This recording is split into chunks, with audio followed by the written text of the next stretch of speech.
Assalamu alaikum wa rahmatullahi wa barakatuh.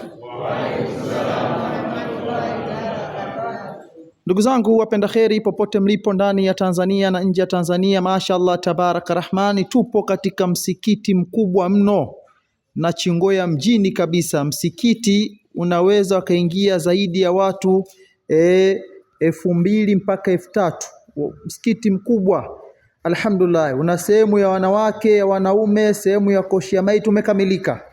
Na msikiti mpaka umeanza kujengwa kwa haraka haraka miaka zaidi ya 15 au 20, lakini ndugu zetu wamefikia hapa na sasa hivi wanaswali msikiti wa dharura. Msikiti wa dharura ndio huu hapo, ndio wanaswali sasa hivi. Sasa kuna tatizo kubwa sana ndugu zangu katika msikiti. Tatizo kubwa sana lilokuwepo katika msikiti ni maji. Huu msikiti unahitajika upigwe plasta, tiles, huduma zingine za swala, wanaswali leo ni Ijumaa, lakini maji imekuwa ni mtihani mkubwa sana. Alhamdulillah, nipo na viongozi wa msikiti, insha Allah wao kwa dakika 1-2 wataelezea ugumu na mtihani wanakutana nao katika masuala ya maji. Na hapa sio mita nyingi, mita 110 mpaka 120 unapata maji ya kumwaga sana, kisima cha mashine. Inshallah kwa niaba ya viongozi, yeye atatoa changamoto iliyokuwepo kwa Waislamu wenzetu na wanashindwa kujenga vizuri kwa sababu hakuna maji mpaka hivi sasa. Karibu Sheikh wangu. Naam, assalamu alaykum wa rahmatullahi wa barakatuh. Wa alaykum salaam wa rahmatullahi wa barakatuh. Mashaallah, tunamshukuru Allah subhanahu wa ta'ala. Kwa kweli tumefanikiwa kujenga msikiti huu namna wao wanavyoonekana hivi, lakini tumejenga katika namna ya dhiki sana kwa sababu na shida kubwa sana ya maji. Tunanunua maji kwa gharama kubwa sana, na nafikia wakati baadhi ya kazi zinasimama za ujenzi kwa kukosekana kwa maji. Kwa tunaomba Waislamu popote mlipo duniani mtusaidie tuweze kupata kisima cha maji cha kudumu, lakini pia sio tu sisi, hata jamii tuzunguka yote ya hapa ina shida sana ya maji. Maji katika eneo letu yana shida sana. Tunaomba Waislamu kwa ujumla wenu mtusaidie tupate kisima cha maji ambacho kitasaidia katika ujenzi wetu wa msikiti, lakini pia katika ibada za swala. Tuna sehemu ya kulateni ambayo ni maji ya mvua ambayo tunayatega yanaingia pale, ambayo baada ya miezi 3-4 yanakuwa yamekwisha na maji inakuwa ni mtihani mkubwa. Kwa hiyo tunaomba sana Waislamu msaidie katika hili, kheri itapatikana na tutalipa heri kubwa sana inshallah.